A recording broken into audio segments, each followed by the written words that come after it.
북한 인권, 그러니까 북한 주민들을 좀 더 신경 쓰겠다는 게 윤석열 정부의 방침이고, 또 하나 북한 정권에 대해서는, 그러니까 북한 김정은에 대해서는 강대강으로 맞서겠다는 원칙도 있습니다.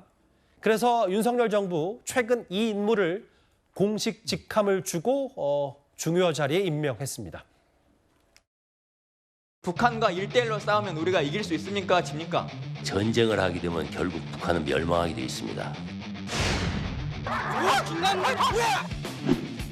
미국놈의 특등절개 인적 반역자인 김관진놈을 향하여 싹!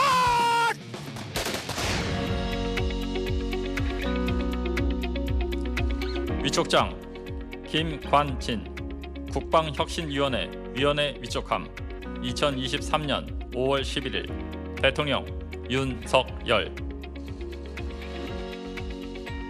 입니다.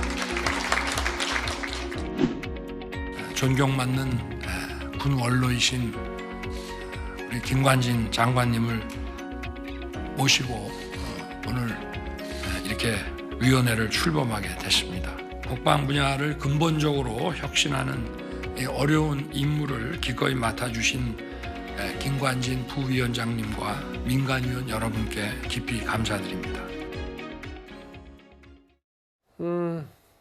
그러니까 귀순은 귀순대로 이제 우리 북한 인권, 북한 주민들의 탈북에 대해서는 현 정부가 어느 정도 이제 좀 받아들이겠다는 취지고, 북한 지도부에 대해서는 강대강 비판할 건 비판하고 세게 나가겠다는 취지도 있는데, 뭐 저희가 김관진 전 장관에 대해서는 뉴스탑10에서도 많은 얘기를 했으니까 고 원장께서 보셨을 때 북한은 김관진 전 장관을 어떻게 생각하고 있습니까? 뭐 가장 악질적인 반동 분자죠.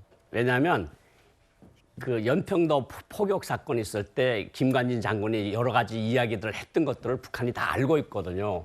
그래서 저긴 지금 군견이 사진을 물어뜯는 것도 나왔지만 사실은 기관총 쏘고 철길 위에다가 김관진 장군 사진 올려놓고 기관차로 깔아뭉개는 퍼포먼스도 하고 그런 걸 보면서 저 김정은 시대에 들어와서 정말 김정은이 많이 아버지하고 다르구나 하는 것들을 많이 느꼈거든요.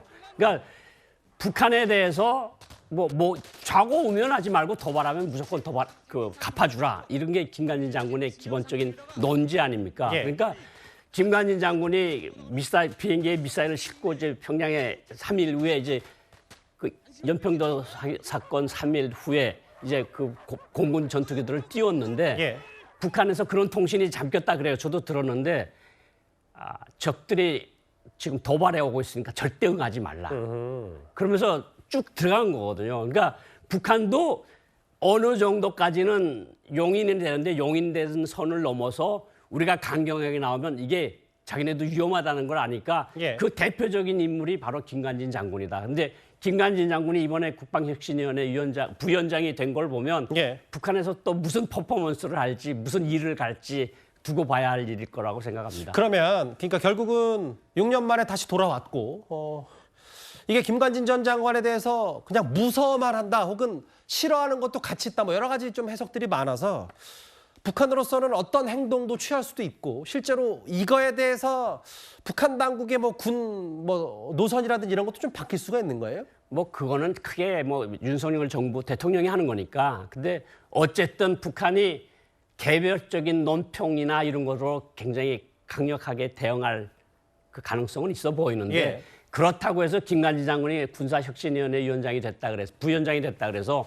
북한이 군사 도발을 할 가능성은 높지 않다고 보는데 예. 그래도 북한은 사실 북한 군부는 제일 치를 떠는 사람이거든요. 김관진 장군. 그건 확실하다. 예, 그건 확실하거든요. 그러니까 아주 괴뢰 군부의 가장 악질적인 분자다. 이렇게 북한 군인들한테랑 교육을 한 사람이니까 이 사람이 다시 나타난 데 대해서 북한이 신경을 쓸 것은 틀림없어 보입니다. 알겠습니다. 오늘 6년 만에 일가족 해상 귀순 탈북 얘기가 나왔기 때문에요. 그 뒷얘기는 앞으로도 여러 보도가 나올 테니 그때 더 전해드리도록 하겠습니다. 오늘 뉴스탑10은 북한 두 일가족 귀순 얘기로 시작을 해봤습니다. 일단 이 소식은 여기서 정리를 좀 하고요.